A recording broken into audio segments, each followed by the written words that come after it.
You don't have to be a philosopher or a psychologist to realize that life is full of problems. As the old saying goes, into each life some rain must fall. And often, when we look around us, it may seem like it's showering most of the time. And we may wonder, why? If God really is love, the loving and kind creator of such a beautiful world, then aren't all of these problems a little out of place? Why do we have to be constantly besieged by sickness, accidents, death, financial problems, family problems, and on the list goes? Why couldn't we be free from all of these things so we can fully enjoy this beautiful world, to live life as we would like, without the burdens of problems and the pain of suffering and affliction? We're going to answer these questions on How to Be Happy Anyhow.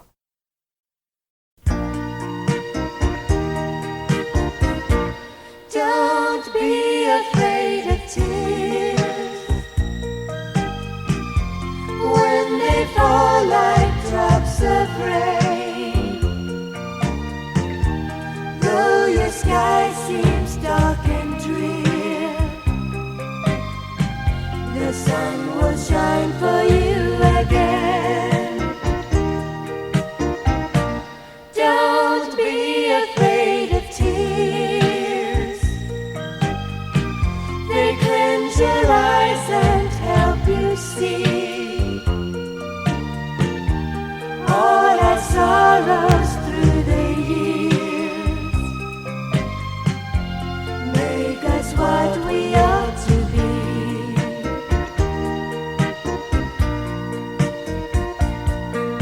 If life were all gladness and pleasure,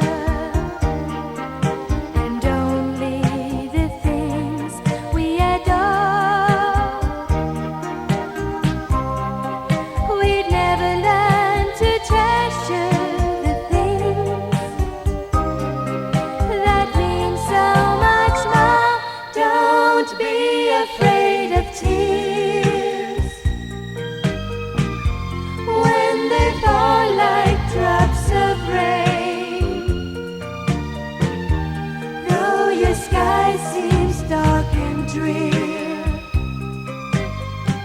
the sun will shine for you again. The sun will shine for you again. The sun will shine for you again. A beautiful and comforting song telling us that we shouldn't be afraid of tears or sufferings or trials, whatever they may be, because they can yield many priceless lessons and benefits. It's interesting, actually, that the ancient Greeks also strongly believed that tears are good for you, and this is why they put a lot of sorrow and suffering into their dramatic tragedies. They called it catharsis, which meant a purging or purifying. They believed that deep emotion and weeping washes away the impurity, the shallowness, the silliness and foolishness in you, and makes you more honest and pure. Like an old poem says, I walked a mile with Folly. She chattered all the way, but never a thing I learned from her, for all she had to say. I walked a mile with Sorrow, and never a word said she, but oh, the things I learned that day, when Sorrow walked with me. It's been said that suffering times are teaching times, and it's certainly true. How fast we learn in the day of sorrow.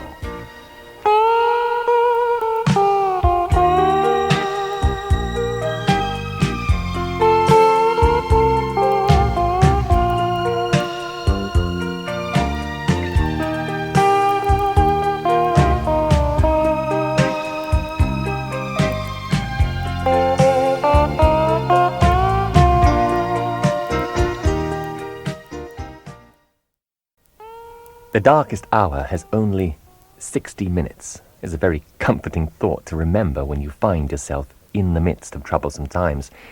I know that sometimes in life you feel like you're in a fog, lots of times in fact, but always remember that above it all, the sun is always shining, and you just need to make it through the fog. Thank God life's troubles and trials are usually only very temporary. I'm reminded of the time the renowned author Mark Twain and his friend William Howells were coming out of church one morning. It started to rain very heavily, and Howells asked, "Do you think it will stop?" "It always has," answered Twain. Well, here's a few more thoughts, puns and proverbs about troubles and the various reasons we have them. It was again Mark Twain who once observed in his later years, "I'm an old man who's had many troubles, most of which never happened." It's so true that if you examine your troubles, you'll often find your name stamped on them as the manufacturer. In fact, if you could kick the person who is most responsible for your troubles, you probably wouldn't be able to sit down for a week. You know, people react differently in times of trouble. Trouble causes some people to go to pieces, others to come to their senses. And whatever you do, never brood over your troubles, or you're certain to hatch despair. And never bear more than one kind of trouble at a time. Some people bear 3. All they have now, all they have had, and all they expect to have. And do you know why you can be happy when your troubles are at their worst? Because it means that whatever else happens is bound to be an improvement. When we think about people, trouble grows. When we think about God, trouble goes.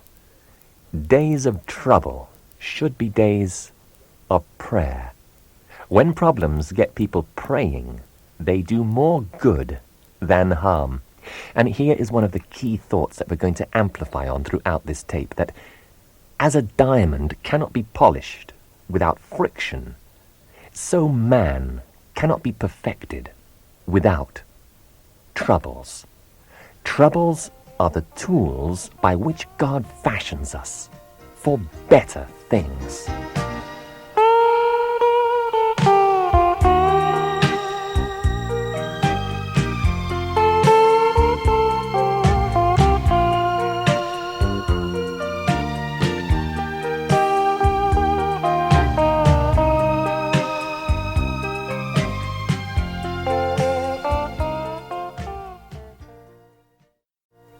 Edgar Guest, the famous American poet, had a few thoughts on the subject of trials and troubles and sufferings.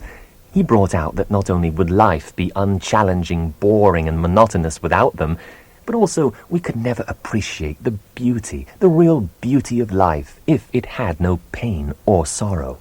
After all, when you think of it, it takes both rain and sunshine to make a rainbow. The darker the night, the brighter the stars. The hotter the fire, the purer the gold. Listen as I read you this beautiful little meditation entitled Beauty for Ashes. In order to bring forth the sweetness, there has to be some suffering. To bring about the beauty of the flame, there must be ashes. Something must go to ashes. Blessings come from suffering. Beauty for ashes.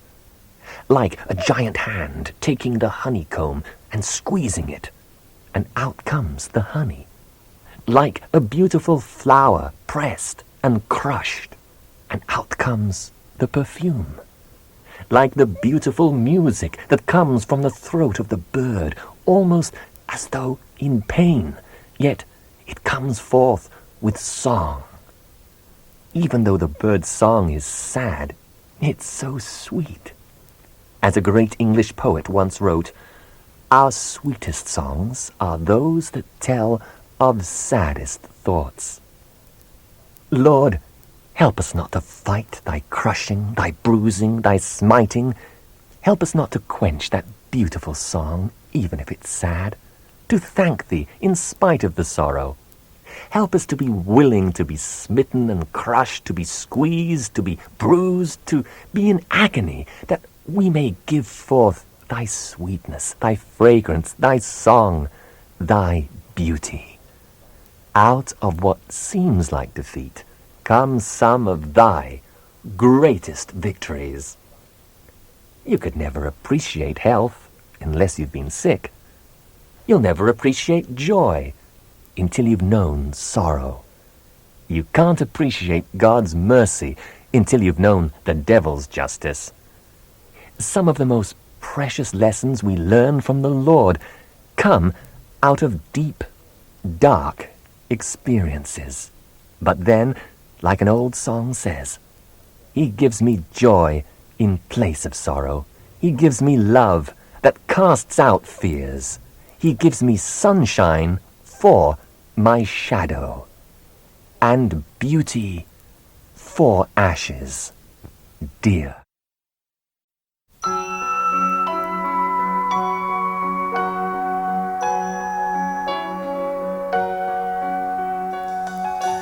My life was so happy, full of the sunshine. Never a care shadowed my way. Then one day the storm clouds broke all around me. The joys of my life washed away. The heartbreak within me left me despairing. Oh, why was my life falling apart? Then in the night I found the answer when these tender words touched my heart. Beauty for ashes, joy for sorrow. The sweetest of songs can come from this pain.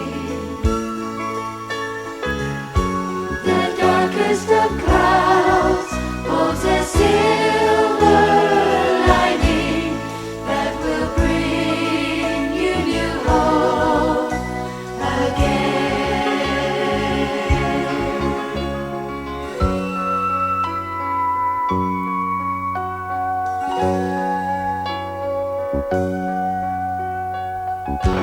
The rain that is falling waters the flowers.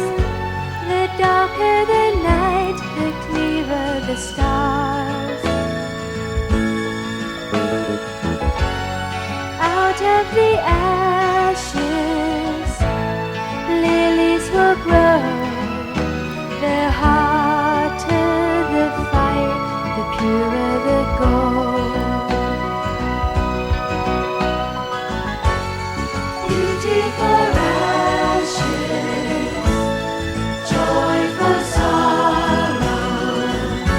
The sweetest of songs can come from this pain.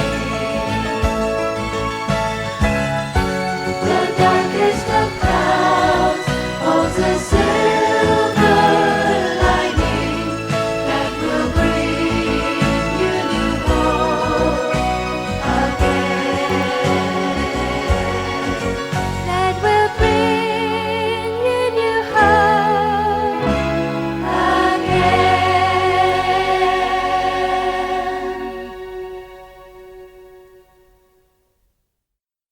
Bisogna soffrire per essere grande. That was the favorite expression of the great Italian singer Enrico Caruso. It means, to be great, it is necessary to suffer. After years of difficulty, Caruso achieved fame.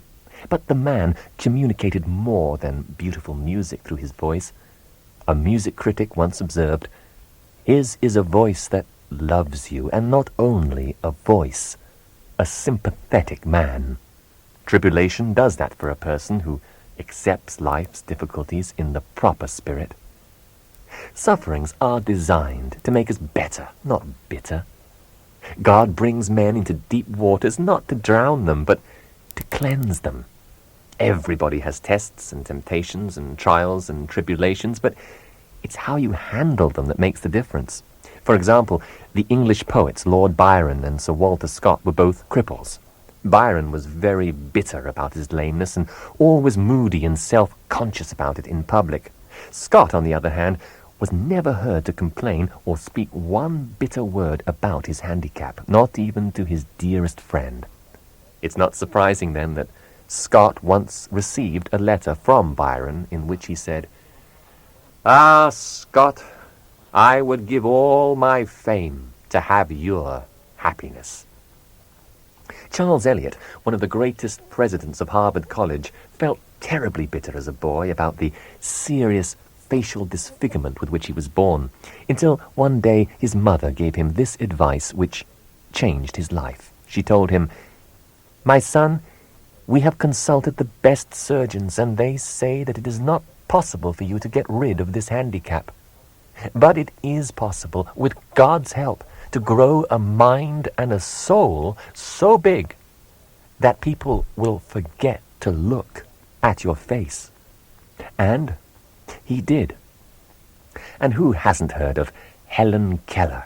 She was deaf, dumb, and blind, but because of the love and dedication of a sweet Christian nurse, Annie Sullivan, she learned not only to write, but to speak as well.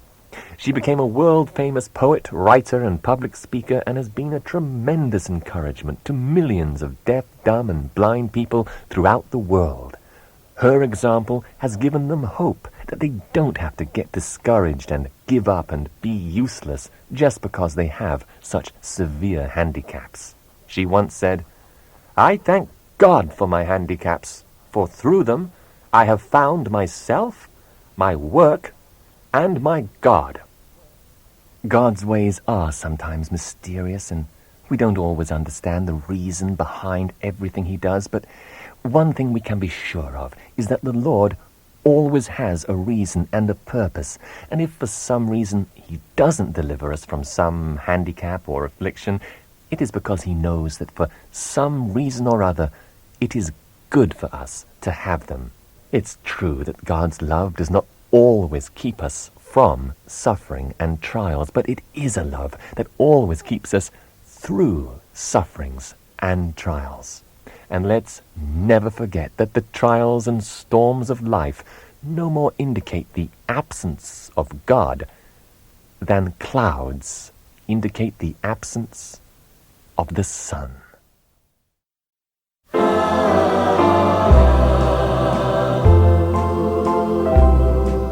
Sometimes I wonder when things go so wrong, has God forsaken and left me alone? Then I remember through trials and distress, He's always with me. I'm most richly blessed.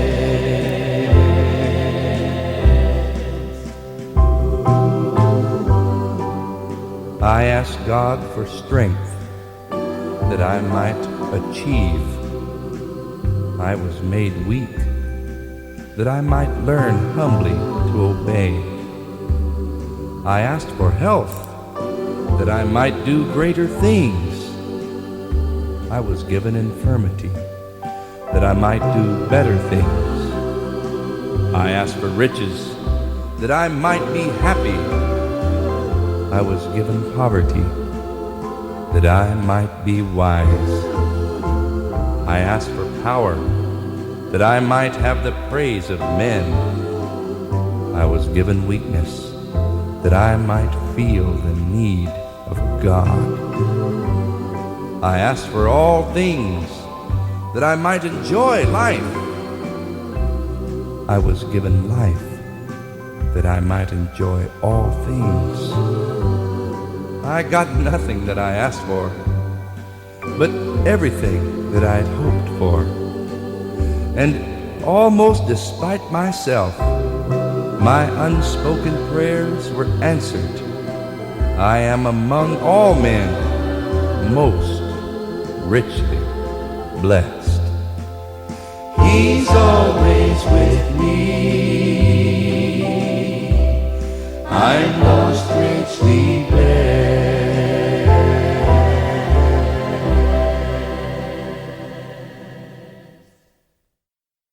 The cocoon of the emperor moth is flask-shaped. In order for the perfect insect to appear, it must force its way through the neck of the cocoon in hours of intense struggling. It is believed that the pressure to which the moth's body is subjected is a provision of nature for forcing the juices into the vessels of the moth's wings, enabling it to fly.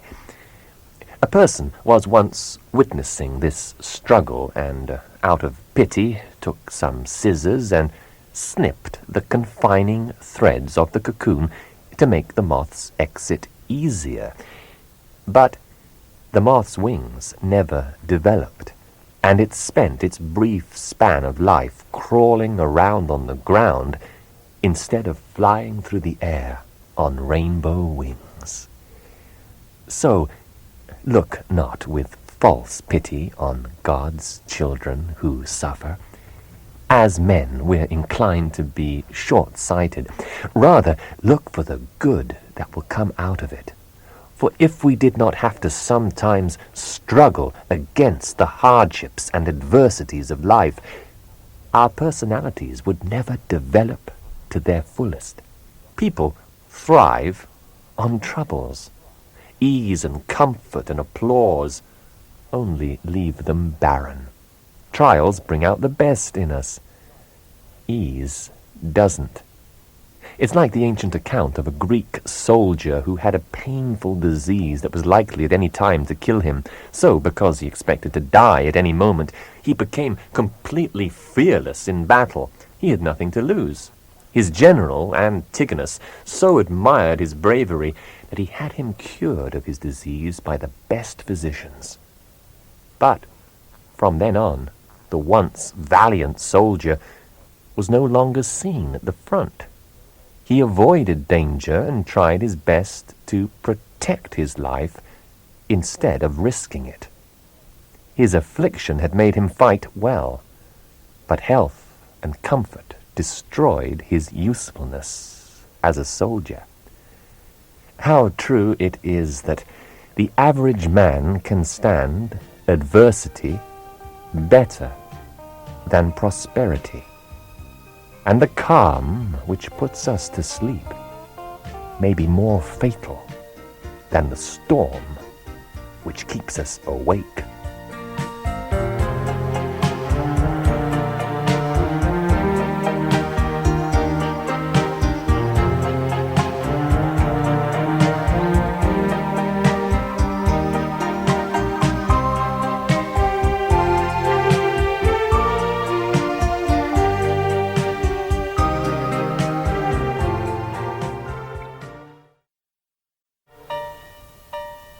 One thing certain about trials is that they always change our relationship with God. Either they drive us away from Him, or they drive us closer to Him. In fact, God sometimes lets people fail if He knows it will drive them to Him. God sometimes puts us in the dark to prove to us that He is light. So when God is allowing you to go through a trial, He's probably doing it so that you will cry out to Him and be drawn closer to Him. How our trials and sufferings drive us closer to God can be pictured by the vine whose twining tendrils clings to the oak even during the fiercest of storms. If the vine is on the side of the tree opposite the wind, the great oak is its protection. And if it is on the exposed side, The tempest only presses the vine closer to the trunk. And so it is in some of the storms of life that God intervenes and shelters us, while in others He allows us to be exposed so that we will be pressed more closely to Him.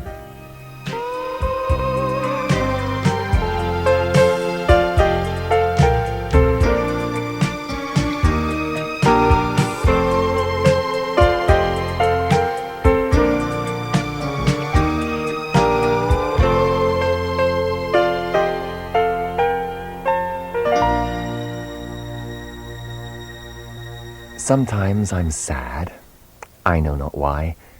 My heart is torn apart. It seems the burdens of this world have settled on my heart. And yet I know that God, who doeth all things right, will lead me thus to understand, to walk by faith, not sight. And though I do not see the way He's planned for me to go, the way seems dark to me just now, but oh, I'm sure He knows. Today He guides my feeble step. Tomorrow is His right. He has asked me to never fear, but walk by faith, not sight. Someday the mists will roll away, the sun will shine again, I'll see the beauty in the flowers, I'll hear the birds refrain, and then I'll know my Father's hand has led the way to light, because I placed my hand in His and walked by faith, not sight.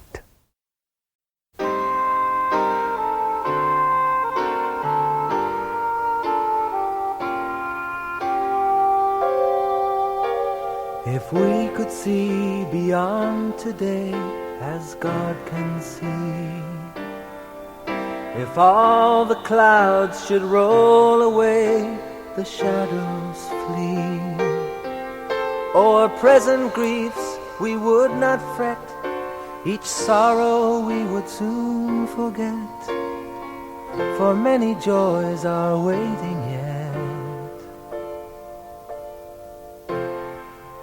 for you and me.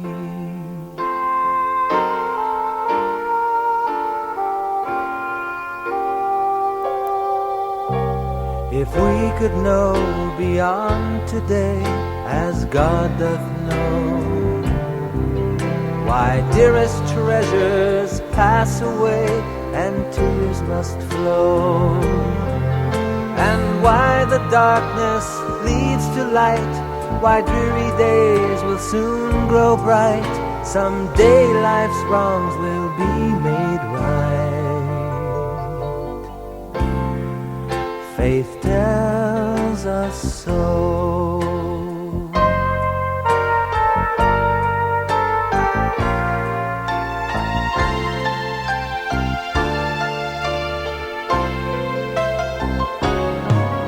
If we could see, if we could know, we often say, but God in love a veil doth throw across our way. We cannot see what lies before, and so we cling to Him the more. He leads us till this life is o'er. Trust and obey.